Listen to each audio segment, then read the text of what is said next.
ओम श्रीराम. सर्व श्रोत्यांना प्रेमपूर्वक नमस्कार. श्रोते हो, आपण स्वामी विद्यानंद यांच्या भावार्थ रामायण संक्षिप्त या ग्रंथाच्या आधारे निर्माण झालेला मला भावलेले भावार्थ रामायण अर्थात आत्मपरायण हा ग्रंथ आपण पाहत आहोत. आज युद्धकांडातील अध्याय 26वा हनुमंत कुंभकर्ण युद्ध. ओम श्रीराम. श्रीरामांच्या वानरसेनेतील हजारो वानरांना तो कुंभकर्ण एकाच घासामध्ये हडप करू लागला. तेव्हा ती वानरसेना सैरावैरा पळू लागली. मग तिथे अंगद येतो आणि सर्वांना समजावत आहे. आणि आता त्या रणांगणावर अंगद व कुंभकर्ण यांचे युद्ध सुरू झालेले आहे. परंतु कुंभकर्णापुढे कोणाचेच बळ चालेना. तेव्हा प्रभू श्रीराम हनुमंतांना संकेत करतात. परंतु मध्येच सुग्रीव कुंभकर्णावर चालून जातो. तेव्हा सुग्रीवाचे हे असे करणे श्रीरामांना आवडले नाही. तिथे मग कुंभकर्ण सुग्रीवावर शूळ प्रहार करतो. तेव्हा मात्र हनुमंत मध्येच आडवे येतात व त्या शूळ प्रहारापासून सुग्रीवास वाचवतात. आणि आता फक्त एकटे हनुमंतच त्या कुंभकर्णासमोर टिकाव धरून आहेत. आता आपण साधकाच्या दृष्टीने पाहू. साधकाच्या अंतरंगातील या अध्यात्म प्रवासातील युद्धभूमीवर आता तो प्रचंड हव्यास म्हणजेच कुंभकर्ण आपल्या अधाशीपणाने त्या आत्मस्वरूप सद्गुरूंच्या शुद्ध झालेल्या मंडळींचा म्हणजेच वानरसेनेचा विनाश करू लागला आहे. हे पाहून ते आत्मस्वरूप सद्गुरू म्हणजेच श्रीराम आपल्या प्रिय प्राणाला म्हणजेच हनुमंताला संकेत करतात की या प्रचंड अशा हव्यासाला तू तुझ्या सामर्थ्यवान चैतन्यमय प्राणशक्तीने काबूत ठेवू शकतोस. म्हणून आता तूच त्या हव्यासाला सामोरे जा. परंतु तेवढ्यात तो जीव म्हणजेच सुग्रीव अविचाराने हव्यासाच्या समोर येतो. जीवाचे हे अविचारी कृत्य पाहून ते आत्मस्वरूप सद्गुरू नाराज होतात. तेव्हा तिथे तो प्रचंड हव्यास आपल्या प्रचंड अधाशीपणाचा प्रयोग त्या जीवावर करतो. तेव्हा मात्र तो बलवान झालेला प्राण आपल्या चैतन्यमय प्राणशक्तीच्या सामर्थ्याने जीवाला त्या प्रचंड अशा हव्यासाच्या अधाशीपणापासून वाचवतो. आता तिथे तो एकटा प्राणच त्या प्रचंड अशा हव्यासावर मात करत आहे. आपल्या बाबतीत सुद्धा असे घडते की आपण साधनापथावर अग्रेसर असतो. आपला अध्यात्म प्रवास व्यवस्थित चालू असतो. परंतु या अध्यात्म प्रवासाला व्यत्यय यावा म्हणून कधी कधी आपल्यासमोर भौतिक स्वरूपाचे मान सन्मान, पदप्रतिष्ठा, सत्ता संपत्ती अशा गोष्टी अचानकपणे येतात. या गोष्टींमध्ये अडकण्याची, या गोष्टींची आसक्ती, हव्यास निर्माण होण्याची खूप मोठी शक्यता असते. आणि नेमके त्याच वेळी आपले सद्गुरू आपल्याला ध्यानाद्वारे, दृष्टांताद्वारे किंवा प्रत्यक्षात संकेत देत असतात. आपल्या शिष्याला सावध करत असतात. आपण त्या संकेतांना नीट समजावून घेऊन आपली कृती, आपले आचरण ठेवले व आपले सद्गुरू व आपल्या साधनेवर दृढनिष्ठा ठेवून साधनारत राहिलो तर मग ते सद्गुरू आपल्याला या अशा मोहापासून, आसक्तीपासून व या अशा हव्यासापासून दूर ठेवून आपला पुढील अध्यात्म प्रवास सुखरूपपणे करून घेतात.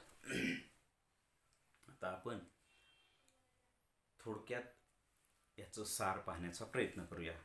कथेमध्ये तो कुंभकर्ण हजारो वानर सेनेंना एकाच घासात खाऊ लागलाय आणि हे असं झालेलं पाहून सगळी वानरसेना सैरावैरा पळते. हे पाहून अंगद समोर येतो व अंगद सगळ्यांना समजावून सांगतो. आणि अंगदाचं आणि कुंभकर्णाचं युद्ध सुरू होतं, परंतु कुंभकर्णापुढे कोणाचंच काही चालेना. मग श्रीराम हनुमंतांना संकेत करतात की आता तूच त्याच्यावर मात करू शकतोस. परंतु मध्ये सुग्रीव येतो आणि कुंभकर्णावर चालून जातो. कुंभकर्ण त्याच्यावर एक शूळ प्रहार करतो, मात्र मग हनुमंत मध्येच आडवे येतात आणि त्या शूळ प्रहारापासून सुग्रीवाला वाचवतात. आणि आता त्या कुंभकर्णासमोर फक्त हनुमंत एकटेच उभे आहेत. ही झाली कथा. आता ही साधकाच्या दृष्टीने कसं, तर साधकाच्या या अंतरंगातील अध्यात्म प्रवासातील युद्धभूमीवर तो हव्यास, या आत्मस्वरूप सद्गुरूंची जी ही शुद्ध झालेली मंडळी आहेत यांच्यावर आपल्या आधाशीपणाचा प्रयोग करतो. त्याच्यामुळे ही शुद्ध मंडळी गोंधळून गेलेत, त्याच्यासमोर थांबायला तयार नाहीत. तेव्हा सत्कर्म या सगळ्यांना समजावून सांगतं की बाबांनो, याच्यावर उपाय आहे, आपण आपली सत्कर्म करत राहू. परंतु सत्कर्माचा सुद्धा आता उपयोग होत नाही, कारण हव्यास इतका प्रचंड वाढलेला आहे आणि त्याला सगळं बळ कोण देतंय, तर अशुद्ध अहंकार. कारण अशुद्ध अहंकाराचं हे प्रमुख हत्यार आहे हा हव्यास. आणि त्याचा आधाशीपणा एवढा प्रचंड आहे की शुद्ध झालेली मंडळीसुद्धा त्यापुढे हतबल झालेली आहेत. आपण व्यवस्थित आपल्या स्वतःच्या बाबतीत जर विचार केला ना, लक्षात येईल की आपल्याला वाटतं की आपण ईश्वराची भक्ती करतोय, अध्यात्म मार्गावर चाललोय, आपण साक्षात्कारी सद्गुरू आपल्याला मिळालेत, आपण अनुग्रह घेतलाय, आपण चांगली साधना करतोय, परखड साधना करतोय. परंतु नीट आपण आपलं निरीक्षण केलं ना, तर कधी कधी अशा गोष्टी समोर येतात की तिथे आपला प्राण शुद्ध झालेला आहे, आपलं मन शुद्ध झालं आहे, आपली बुद्धी शुद्ध, आपली चित्त शुद्ध झाले, तरीही मंडळीसुद्धा अशा काही घटनेमध्ये, अशा काही गोष्टींमध्ये हतबल होतात. म्हणजे समजा हे ज्याचं त्याच्यावर अवलंबून आहे, ते किती त्याला बळी पडतील त्यावर अवलंबून आहे. म्हणजे एखादं पद मिळून जातं, एखादी प्रतिष्ठा मिळते, तेव्हा आपल्याला त्याचा नकळत आपली इच्छा नसताना हव्यास निर्माण होतो आणि आपण तिकडे जास्त वेगाने जातो, आपला साधना मार्गाकडे आपण वेगाने जात नाही. असं हे प्रत्येकाच्या जीवनात घडू शकतं. म्हणजेच इथे सत्कर्मसुद्धा कमी पडतं. तेव्हा मग आत्मस्वरूप सद्गुरू आपल्या प्राणाला संकेत करतात, कारण प्राण हा सर्वश्रेष्ठ आहे. साधकाच्या दृष्टीने साधकाचा प्राण हा सर्वश्रेष्ठ आहे. मात्र हा प्राण शुद्ध, चैतन्यमय, बलवान आणि सामर्थ्यवान झाला पाहिजे. आणि तो कशाने होईल, तर भक्तीने, साधनेने, विशेष करून सोहम साधनेने. कारण सोहम साधना ही श्वासावरची म्हणजेच प्राणावरची साधना आहे. आणि प्राण बळकट केव्हा होतो, आता समजा आपण आत्ताच एक बोललो की असे एखादी पद किंवा प्रतिष्ठा किंवा आध्यात्मिक मोठेपण, विशेष हे आध्यात्मिक मोठेपण तर महाभयंकर, कारण आपल्याला कळतच नाही आपण त्या मोठेपणात वाहत चाललोय म्हणून. असं जेव्हा समोर येतं आणि साधकाच्या जर ही गोष्ट लक्षात आली ना, मग तो साधक, खरा साधक असेल, तो काय करतो माहिती का, तो आपल्या ध्यान साधनेत मग्न होतो आणि प्राणाला ऊर्ध्व करतो. म्हणजेच नाभीपासून ब्रह्मरंध्रापर्यंत प्राण नेतो आणि तो कुंभक करायला सुरुवात करतो. जसा त्याचा कुंभक होतो ना, तसा त्याचा या विचारापासून तो परावृत्त होतो. कुठल्या? की आता मला मोठं पद मिळाले, मला प्रतिष्ठा मिळाली, मला मोठेपण मिळाले, माझा गौरव होतोय, माझा सत्कार होतोय, माझं स्वागत होतंय. हे विचार त्याच्यातून बाजूला जातात. कारण कुंभकाच्या वेळेला प्राण, मन हे ऊर्ध्व झालेले असतात आणि आत्म्याच्या संपर्कात जातात. त्यामुळे प्राणावर मग त्या हव्यासाचा प्रभाव पडत नाही. इथे कथेमध्ये कुंभकर्णाचा प्रभाव हनुमंतावर पडत नाही. फक्त हनुमंतच त्याच्या समोर टिकून आहेत. साधकाच्या दृष्टीने जेव्हा हा हव्यास बलशाली प्रचंड होतो, तो मनाला, जीवाला, चित्ताला, बुद्धीला, सगळ्यांना आपल्या कवेत घेतो, तेव्हा तिथे फक्त एकमेव प्राण टिकून राहतो. मात्र हा प्राण कसा काय झाला पाहिजे? तर तो प्राण साधनेने चैतन्यमय, बलवान, सामर्थ्यवान आणि ऊर्ध्व झाला पाहिजे. तेव्हाच तो टिकू शकतो. आणि यासाठी मग इथे खाली असं म्हटलं आहे की बाबा आपल्या बाबतीतसुद्धा असं घडू शकतं की आपण आपल्या साधनेत अग्रेसर असताना अचानक आपले अध्यात्म प्रवासात व्यत्यय यावा, संकट यावं म्हणून आपल्यासमोर काय होतं तर भौतिक स्वरूपाची मान, पद, प्रतिष्ठा, सन्मान, सत्ता, संपत्ती अशा गोष्टी अचानक येतात आणि आपण त्यात अडकण्याची, आपल्याला त्या गोष्टींची मोह होण्याची, आपल्याला त्या गोष्टींची आसक्ती होण्याची आणि त्याचा हव्यास होण्याची शक्यता असते. आणि मग आपण आपला प्रवास का थांबतो. काही लोक भरकटतात आणि साधना सोडून देऊन त्यामध्ये अडकून पडतात, असंही होण्याची शक्यता असते. मात्र अशा वेळेला आपल्या अंतरंगामध्ये आपले आत्मसद्गुरू संकेत देत असतात.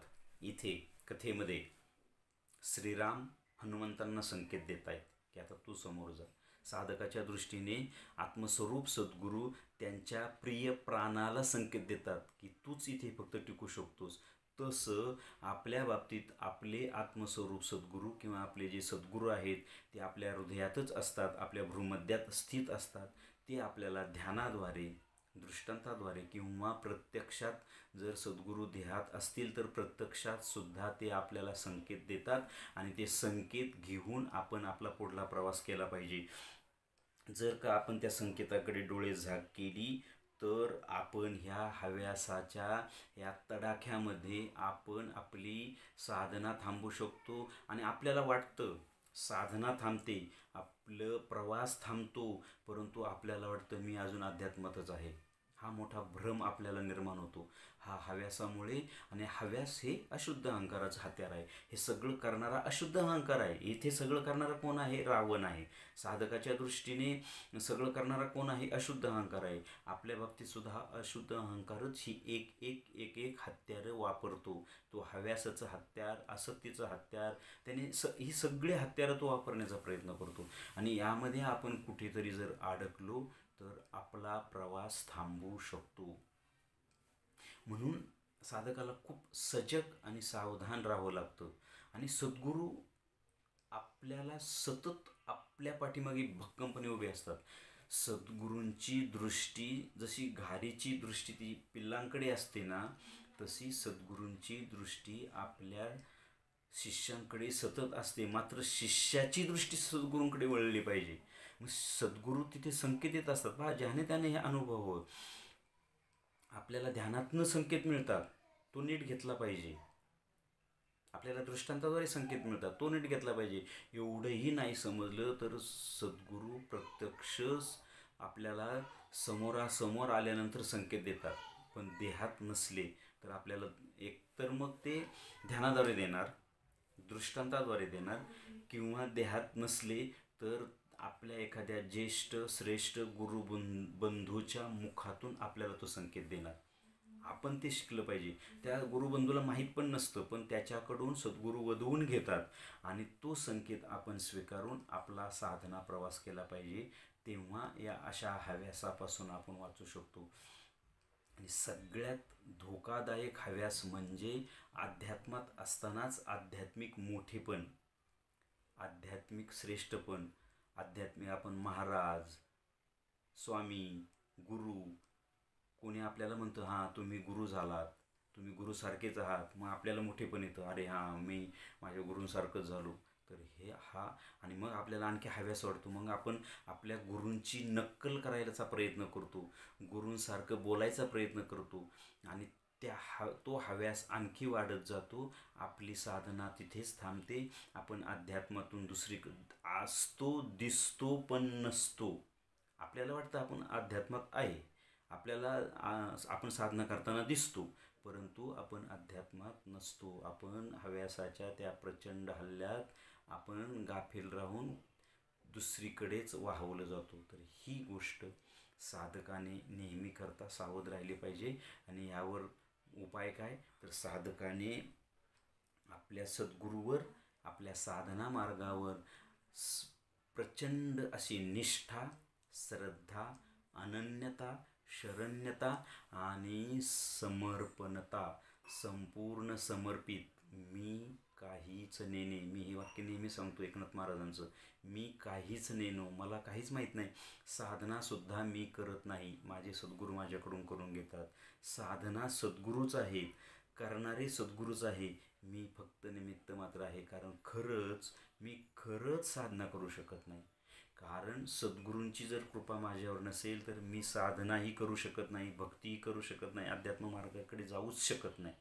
म्हणून हे सगळे करणारे आपले सद्गुरू असतात. ही श्रद्धा, ही दृढ निष्ठा कधी सोडायची नाही. हेच या अध्यायाचं सार आहे असं मला वाटतं. श्रीरामार्पणमस्तु. हरि ओम तत्सत. ब्रह्मार्पणमस्तु.